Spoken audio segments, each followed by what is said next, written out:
If you've had shin splints, you know that they're annoying and you want to get rid of them. So this video is part 3 of my complete guide to ending shin splints, where we'll go through the movements that you need to do to completely end them so they don't come back, because it's one of the most reoccurring injuries or problems that people have, especially when it comes to sports, work, movement, anything basically.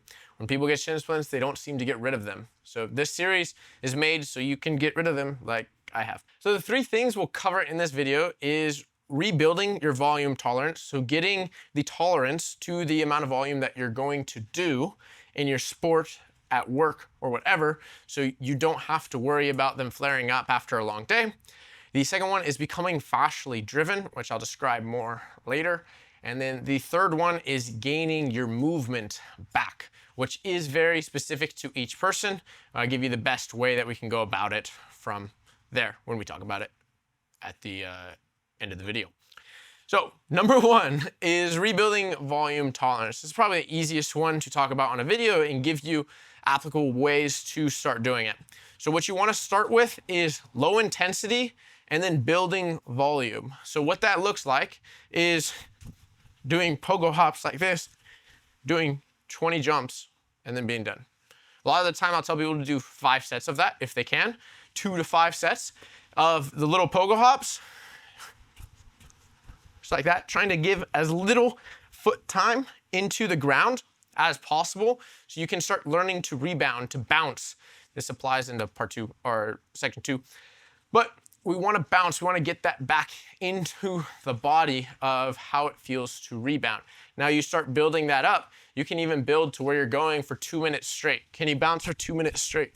I really like jump rope with this. The problem with jump rope is if you're not coordinated, you'll stop jump roping because you hit your feet. Now, it is a better exercise, so I encourage you to learn to do that and get into that. But for now, if we want to just focus all on the shins, pogo hops works. Just spending less time on the ground each time and bouncing up. It doesn't have to be high.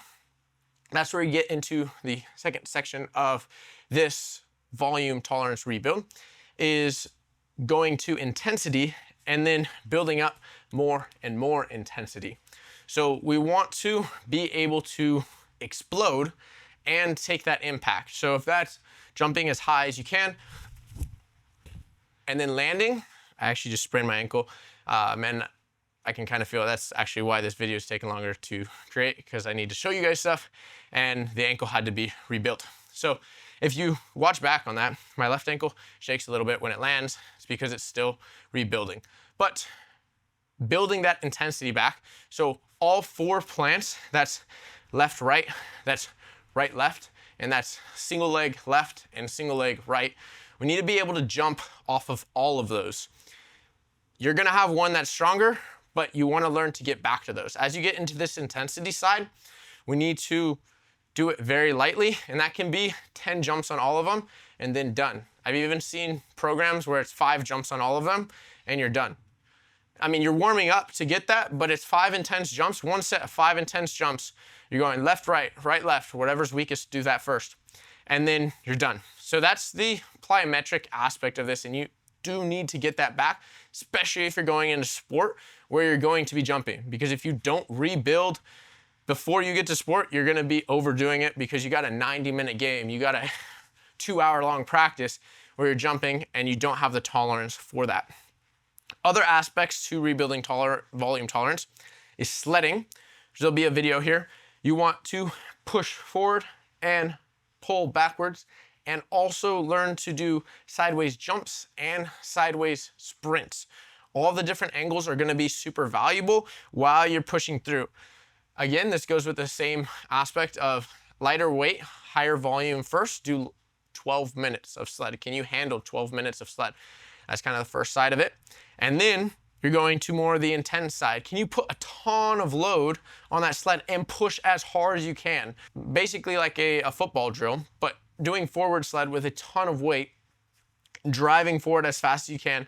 This is putting more force into the ground and teaches the tissues in the legs to build up with more force. Now when you're sprinting or decelerating, you're actually used to it and you've done it at a slower rate so you can stop when it becomes too much. Instead of getting back to sport and overdoing it. So those are my two favorite ways to rebuild that volume tolerance.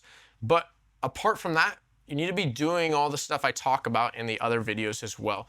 If you're just doing plyometrics as soon as your shins start to feel better, your shins are going to start hurting again. You need to keep the tissues healthy, keep rebuilding them, doing different stretches, doing the camel squats and stuff like that. The cat stretch that I talk about in the videos, where you're here and you're pulling up the inner range calf. Go watch the videos. If you haven't watched the videos, go watch the videos. I'm not going to go back through all of the different movements, but they all are valuable, and they're valuable in their own special way. So we get them in and start going about it. Now, to the second part, which is the fascially driven. As I said, when we're doing bounds, we're starting to teach ourselves to do that with plyometrics. We want the fascia to rebound off the ground. If you look at the strongest athletes, best jumpers, the fastest guys, they're fascially driven. They move through their fascia, and the muscle supports them while they do that. Kadorziani's work has been the most influential for me on becoming fascially driven. The guy is dunking basketballs at age 50, which you cannot do with muscles. The two movements that I like a lot for this is starting to build the cow position, which is here. And I have videos where I go over most of his movements right here, or you can go check him out. This is a great page. Moving back and forth, going through. Now you can flip the ankles this way and then go back and forth, moving up that way, go back and forth this way, move around, flex the belly muscles, calf ear into that position is the camel. The cat also really good, where we're here and pulling in that position. All of this stuff works from the toes to the rest of the body. So when we're doing stuff like here, and then 90-90, the pigeon with the toe up over here, we're pushing through that toe and then down, coming back, pushing through the toe and back, training the entire fascia as we connect the body. And it seems a little bit of woo-woo sometimes, but it really does work. And if you have a really weak fascial connection through your feet into your lower leg and up into your glutes, we're gonna have lots of problems. That's why part 2 goes over so much stuff working on the posterior chain and the glutes, because we need to build that connection in the glutes and the rest of the body and the fascia. So number 3 is fixing your movement. Now, to be completely honest with you, this is very hard to teach online because I don't know how you're moving. It's very person specific, you could say. So everyone has their own injuries, their own past, their own weaknesses, basically, in their structural balance. So when they're walking, they walk a little bit different. They move a little bit different. A lot of the time you see people have weaknesses which create this problem with their gait, with their movement, which is why I give you so many different movements to do in part 1 and part 2 to balance out this aspect in your body. As you continue to build the body, it just starts to move better. So hopefully that makes sense for you in the terms of, I can't tell you how to fix your movement if I don't know what's wrong with your specific movement. I can tell you what's generalized, but I can't tell you exactly how to get the best results quickest. So the best way for me to explain this is look at this example of a client. He came in, he's in a wheelchair, he had to use a walker, his feet, couldn't put pressure on his feet in our first session, and is having a lot of problems with his sesamoid. He basically had no fascia connection in his feet through his glutes. As we worked together, he's now doing sled sprints, which you can see this here. What has it been? 5-6 months? I'll have it in the video on how long it's been between these two different videos, pictures, and stuff like that. It's amazing to see. He was in the wheelchair for 2 years, not able to move, not able to grow properly. Now we're working to completely rework his movement so he can get back to sports when it comes to school. It's what's it, July? So he's got like 2 months and he wants to play sports. We also got shin splints away because after we fixed his walking, he started running before he really probably should have. I said, take it easy. He's a junior hire, so he's running around at lunch at all these things. He's like, dude, my shins hurt. So we started to fix that. And every time he's done with the session, he goes, my shins, they feel better. Like, yeah, exactly. So we move it through, we fix the movement, and we continue to fix the movement until it's just how he moves. He moves properly with correct gait patterns.